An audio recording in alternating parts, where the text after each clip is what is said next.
शरद पवार यांची प्रकृती पुन्हा एकदा खालावली आहे, त्यामुळे त्यांना पुण्यातील रुबी हॉल क्लिनिकमध्ये दाखल करण्यात आलंय.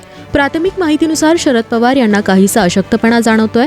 त्यांच्या शरीरातील पाण्याची पातळी कमी झाल्याने त्यांना अशक्तपणा जाणवत असल्याचं सांगितलं जातंय. त्यामुळे रुबी हॉल रुग्णालयात त्यांना सलाईन लावली जाईल अशी माहिती समोर येते.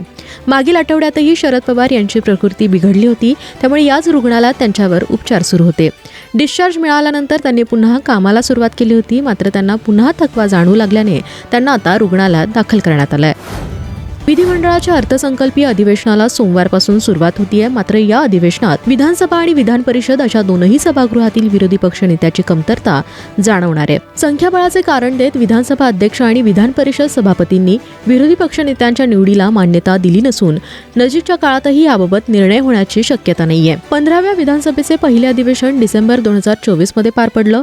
सर्वसाधारणपणे पहिल्या अधिवेशनात विरोधी पक्षनेत्याची निवड होते, मात्र संख्याबळ नसल्याने विरोधी पक्षनेतेपदाचा निर्णय अद्यापही प्रलंबित आहे. अजित पवार यांच्या विमान अपघाताबाबत अनेकांकडून संशय व्यक्त केले जातात. आमदार रोहित पवार यांनी काही पुराव्यांआधारे हा वैमानिकाकडून करून घेतलेला घातपात असल्याचा संशय व्यक्त केला. त्यांनी तपास यंत्रणांच्या संथ कारभारावर तसेच VSR कंपनीशी अनेक बड्या नेत्यांचे लागेबंद असल्याबाबत मोठे आरोपही केले.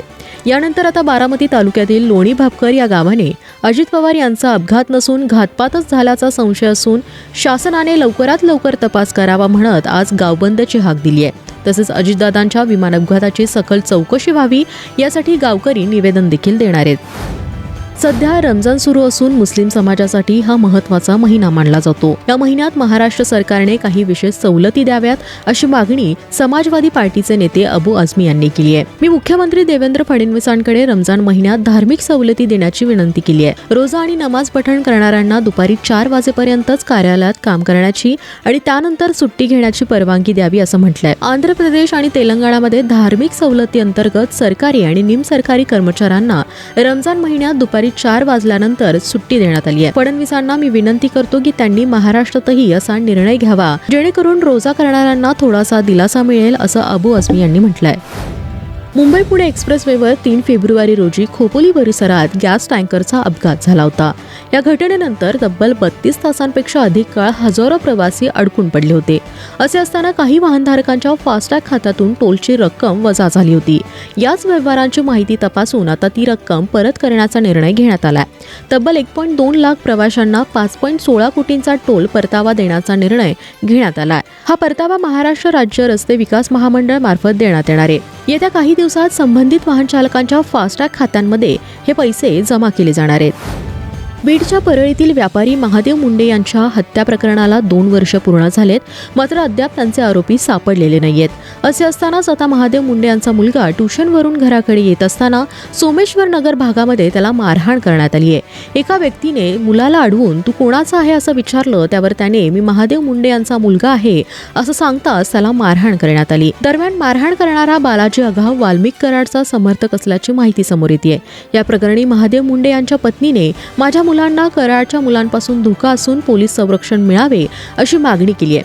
मात्र ही मारहाण का करण्यात आली आहे याची चौकशी आता परळी पोलीस करतात. दिल्लीमध्ये एक मोठा दहशतवादी कट उघडकीस आलाय. पोलिसांनी भीषण हल्ल्याचा कट रचणाऱ्या 8 संशयितांना अटक केली आहे. हे आरोपी पाकिस्तानची गुप्तचर संघटना ISI आणि बांगलादेशातील दहशतवादी संघटनांच्या इशाऱ्यावर काम करत होते. दिल्ली पोलिसांच्या स्पेशल सेलने राबवलेल्या एका मोहिमेअंतर्गत तामिळनाडू आणि पश्चिम बंगालमधून या 8 आरोपींना बेड्या ठोकल्यात. अटक करण्यात आलेल्यांमध्ये बांगलादेशी नागरिकांचाही समावेश आहे. त्यांच्याकडून 8 मोबाईल फोन आणि 16 सिम कार्ड जप्त करण्यात आले. हे आरोपी बनावट आधार कार्ड वापरत असल्याची माहिती समोर आली आहे. पाकिस्तानने अफगाणिस्तान सीमेजवळ दहशतवाद्यांच्या तळांवर एअर स्ट्राईक केलाय. पाकिस्तानमधील अलीकडील आत्मघाती हल्ल्यांसाठी जबाबदार असलेल्या दहशतवाद्यांच्या ठिकाणांना या हल्ल्यात लक्ष्य करण्यात आल्याचा दावा पाकिस्तानने केलाय. या एअर स्ट्राईकमध्ये 19 जणांचा मृत्यू झाल्याची माहिती समोर येते. सोशल मीडियावरील रिपोर्टनुसार हे हल्ले अफगाणिस्तानच्या हद्दीत झालेत. या हल्ल्यानंतर अफगाण सरकारचे विधानही समोर आलंय. अफगाणिस्तान सरकारने म्हटलंय की पाकिस्तानने एका मद्रसावर हल्ला केला असून या हल्ल्यात 19 जणांचा मृत्यू झाला. अफगाणिस्तानने या हल्ल्याचा बदला घेणार असल्याचा इशारा देखील दिलेला आहे. T20 विश्वचषकात भारत आणि दक्षिण आफ्रिका यांच्यातील सुपर 8 सामना आज 22 फेब्रुवारी रोजी खेळला जाईल. हा सामना अहमदाबादमधील नरेंद्र मोदी स्टेडियमवर होणार आहे. दोन्ही संघांनी अद्याप विश्वचषकात पराभव पत्करलेला नाहीये. टीम इंडिया ग्रुप ए मधून अव्वल स्थानावर आहे, तर दक्षिण आफ्रिका ग्रुप डी मध्ये प्रथम स्थानावर आहे. हे दोनही संघ 2024च्या T20 विश्वचषक फायनलमध्ये आमनेसामने होते, जिथे भारताने ऐतिहासिक विजय मिळवला. आता सुपर 8 मध्ये कोण बाजी मारणार याकडे सर्व क्रिकेटप्रेमींचं लक्ष लागलेलं आहे. दोन दक्षिण भारतीय सुपरस्टार 47 वर्षांनंतर मोठ्या पडद्यावर पुन्हा एकत्र येणार आहे. रजनीकांत आणि कमल हसन हे नेल्सनच्या KHX RK चित्रपटात पुन्हा एकत्र दिसणार आहेत. चित्रपटाच्या निर्मात्यांनी 21 फेब्रुवारी 2026 रोजीचा पहिला प्रोमो रिलीज केला, ज्याला प्रेक्षकांचा मोठा प्रतिसाद मिळाला. दरम्यान कमल हसन आणि रजनीकांत यांनी शेवटचा चित्रपट 1979 मध्ये आलेल्या अल्लाउद्दीन अलबुत्ता विलाक्कममध्ये स्क्रीन शेअर केली होती, ज्याला प्रेक्षकांचा प्रचंड प्रतिसाद मिळाला होता. चाहत्यांना आता या चित्रपटानंतर पुन्हा एकदा ही सुपरस्टार जोडी लवकरच पाहता येणार आहे.